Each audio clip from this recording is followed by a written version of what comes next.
नमस्कार दोस्तों, good evening. जो आज पेपर हुआ है वो अभी मुझे लगभग आधे घंटे पहले प्राप्त हुआ है। थोड़ा सा लेट प्राप्त हुआ। हिंदी सेक्शन के सलूशन की बात करेंगे। हमने जो चीज़ें आपको बताई थी, आपके पास वीडियो अभी भी अवेलेबल हैं यूट्यूब पर। वो चीज़ें वो बताई थी कि पेपर अगर कठिन आता है तो आप कैसे कर लेंगे। कुछ चीज़ें ऐसी थीं जिनको मुझे लगा था कि आपने पढ़ ही लिया होगा, और उस हिसाब से हमने कहा था कि 25 में 25 लाए जा सकते हैं, 22 कहीं नहीं गए हैं। हम आपको एक एक सोल्यूशन दे रहे हैं क्वेश्चन का।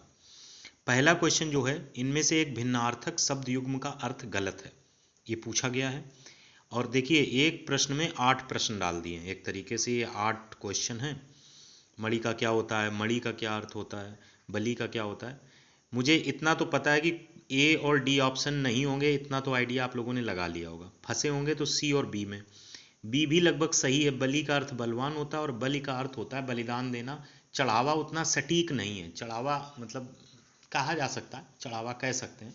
बलिदान ज़्यादातर जब दिया जाता है तो मुस्लिमों में दिया जाता है, चढ़ावा हिंदुओं में बोला जाता है। और बलि हिंदुओं में बहुत कम जगह दी जाती है। काली के लिए बलि दी जाती है, वो एक अलग अर्थ में होता है। खैर, ये इसको सही इसलिए मानना पड़ेगा क्योंकि प्रासाद का अर्थ चरणामृत नहीं होता है। प्रसाद का अर्थ भी प्रसन्न एग्जैक्टली नहीं होता है। प्रसाद का अर्थ चरणामृत होता है और प्रसाद का अर्थ दया होता है, कृपा होता है। तो ये दोनों मैं गलत मान के चलूँगा। दूसरा तो बिल्कुल गलत है। प्रासाद का अर्थ महल होता है, राजमहल टाइप की कोई बड़ी जगह के लिए प्रासाद शब्द युक्त किया जाए, जहाँ राजा वगैरह रहते हैं। तो इसका करेक्ट ऑप्शन अगर पूछिए, सीधे सीधे सी होगा। निम्नलिखित में से अशुद्ध वर्तनी का शब्द पूछा है। थोड़ा सा कठिन जरूर है, कुछ चीज़ें आपसे नहीं है। श्रीयुत ऐसे ही लिखा जाता है। ज्योत्सना हमने बताया था कि ज्योत्सना इंपॉर्टेंट है। ऑप्शन में आ गया, क्लिक हो गया कि तो सही लिखा है, ये भी सही है। अब इन दोनों में पकड़ना है। देखिए, पूजनी का पूजनी होता है, पूजनी का पूजनी होता है। अब यहाँ से पकड़ने वाली बात है, पूज्य अपने आप में शुद्ध नहीं माना जाता है, पूज शुद्ध होता है। तो यहाँ पे जो ये पूज्यास्पद लिखा है ना, ये गलत हो जाएगा। हो सकता है आप लोगों को ने इसको सही मान लिया हो। तो हमने बताया था पूज्य शब्द शुद्ध जोन में नहीं आता। ये थोड़ा सा ऐसा है, ऑड होता है, अपवाद टाइप का है, दिखने में लगता है। तो इसका पूज्यास्पद अशुद्ध वर्तनी के शब्द में पूज्यास्पद आएगा। तो फर्स्ट का सी, सेकंड का बी। थर्ड की बात करें, किस ग्रंथ में अन्य व्यक्ति द्वारा मूल लेखक की भांति जोड़ा गया अंश है। हम इसे मान सकते हैं कि ये क्वेश्चन ऐसा था जिसे छोड़ा जा सकता है। फिलहाल इसका आंसर छेपक होता है। जो बाएं हाथ से भी काम कर लेता हो, इस वाक्यांश के लिए ये बहुत फेमस है, कई बार आया है। तो हमने इसको जब अब बनाया था अलग से कि एक आर्थी शब्द में, तो मतलब ये एक वाक्यांश के लिए एक शब्द, इसको शामिल नहीं किया था। मुझे लगा था कि शायद सबको पता होगा, लेकिन हो सकता है कि ना पता हो। इसका सव्यसाची होता है। जो बाएं हाथ से भी काम कर लेता हो, सव्यसाची बोलते हैं। वाचस्पति मैंने कहा था अलुक तत्पुरुष समास। तो अगर किसी ने भी ध्यान दिया होगा, उस बात पे मैंने 2-3 बार कहा था वाचस्पति पूछा गया है, पूछा जाएगा, तो तत्पुरुष समास होगा। इसने अलुक वर्ड नहीं लिखा है, जाहिर सी बात फिर तत्पुरुष श्रेणी में रखना पड़ेगा। इसके बाद अगला प्रश्न है, निम्न में से इनमें से जातिवाचक संज्ञा है, इनमें से जातिवाचक संज्ञा है, तो जातिवाचक संज्ञा कौन होगी। ऑप्शंस हैं, रामायण, लोहा, सेना, शिक्षक। रामायण, लोहा, सेना, शिक्षक। तो इसका करेक्ट ऑप्शन क्या होना चाहिए। रामायण तो होगी नहीं जातिवाचक। लोहा, लोहा में भी नहीं होगा।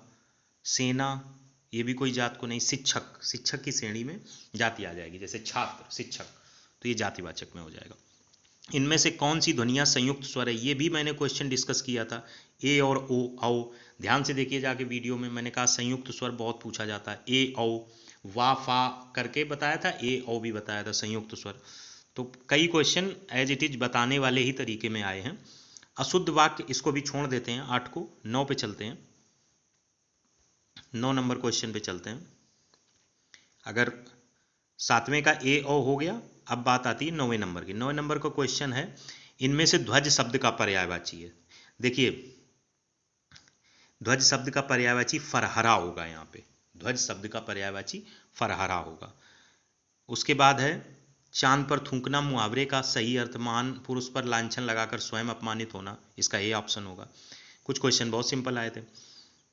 पेड़ से पत्ता गिरा, अपादान कारक अलग होने के संदर्भ में है। कटाह शब्द का तद्भव रूप है, ये भी एक क्वेश्चन वैसा है। छेपक एक वो हो गया, दूसरा ये हो गया। ये दूसरा कठिन है। कटाह का यहाँ आप लोग कटहल लगा आए होंगे तो गलत है, कड़ाह होता है। और ये वाली ला बनती भी नहीं है, ये वाली ला बनती है। अगर बहुत टेक्निकली जाओ, लेकिन इन्होंने यहाँ कड़ा तो लिखा है, कम से कम ये होगा कटा का। इसके बाद अगले क्वेश्चन की तरफ आते हैं। अगला क्वेश्चन है, अनेकार्थक शब्द गुण का इनमें से एक अर्थ है।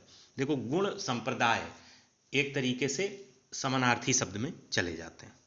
आपका क्या गुणधर्म है, आपका क्या संप्रदाय है, तो ये संप्रदाय करेक्ट ऑप्शन होगा, और तो मुझे कोई लग ही नहीं रहा।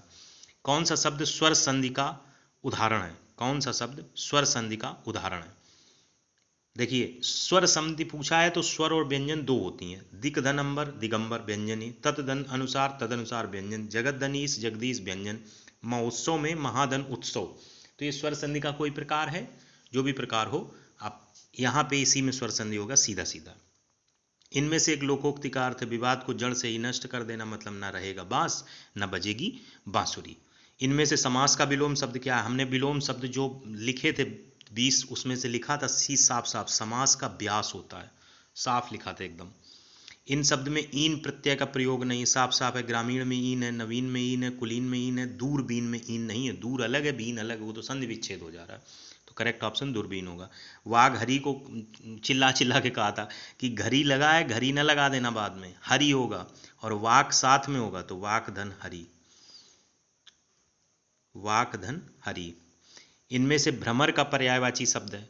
भंवरे का हमने दो लिखे थे, एक अली लिखा था और एक चंचरीक लिखा था, और उसमें एक लिखने जा रहे थे, मतलब आपको बिलीव नहीं होगा, सिलीमुख। हमने कहा सिलीमुख नहीं पूछा जाएगा, और वही देखो पूछ दिया, सिलीमुख होगा इसका आंसर। निम्न में किस वर्ग में ऊष्म ध्वनियाँ है? यारा लावा, साके साहा हमने दोनों बताए थे, साके साहा ऊष्म ध्वनियाँ हो जाएंगी। अनेकार्थक, आगे बढ़ते हैं। अगर ये ऊष्म ध्वनिया वाला हो सकता है स्क्रीन में ना आया हो, भ्रमर का पर्यायवाची हो जाएगा सिलीमुख, और किस वर्ग में ऊष्म ध्वनिया है? साखे साहा। अनेकार्थक शब्द कोटि का सही अर्थ व्यक्त करने वाला इनमें से सही शब्द है। अनेकार्थक शब्द कोटि, किस कोटि के आदमी हो, किस श्रेणी के आदमी हो, तो इसका श्रेणी होगा। इनमें से लिंग की दृष्टि से एक वाक्य गलत है। दही को हमने बताया था, दही, दूध, घी, ये सब पुल्लिंग में आता है, तो दही मीठी है, तुरंत मिल गया, आगे जाना ही नहीं, एक ऑप्शन करेक्ट का क्वेश्चन है, दही मीठा है होगा, तो करेक्ट ऑप्शन ये हो गया। अटारी का अट्टालिका होता है, कुछ कठिन नहीं है। अत्याधुनिक, अतिधन, आधुनिक, अति हो जाएगा उपसर्ग। पुरोगामी, पश्चिगामी। तो इन 25 क्वेश्चंस में आपको कौन सा ऐसा क्वेश्चन लगा जो मतलब कंपटीशन में लीड करेगा? एक तो जो हमने क्वेश्चन छोड़ दिया है वो पहले देख लेते हैं। निम्न में अशुद्ध वाक्य है, उसके मन की था नहीं मिलती। विंध्याचल पर्वत पर अनेक वनस्पतियां पाई जाती हैं।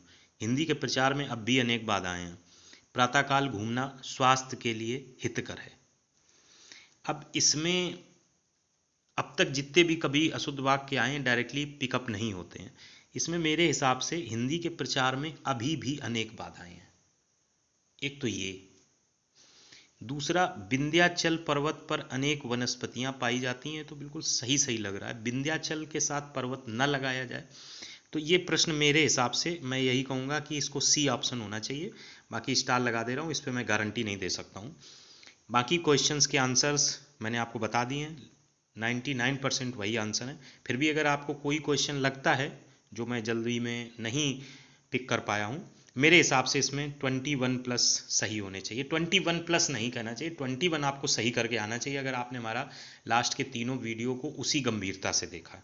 कौन से आप छोड़ सकते थे, आपको छोड़ना चाहिए था, हम ये मान सकते कि इसमें 2 क्वेश्चन आप छोड़ सकते थे। एक क्वेश्चन छोड़ सकते थे आप भाई किसी ग्रंथ में अन्य व्यक्ति द्वारा मूल अंश वाला छोड़ सकते थे, और आप अशुद्ध वाक्य भी छोड़ सकते थे, कोई बड़ी बात नहीं, 2 छोड़ दिए। और तो कोई कठिन था नहीं। एक और कोई क्वेश्चन था, कटाह का तद्भव रूप है, ये छोड़ सकते थे। बाकी एक्यूरेसी 90% होती तो भी 21 क्वेश्चन सही होती, बहुत बड़ी बात हो जाती।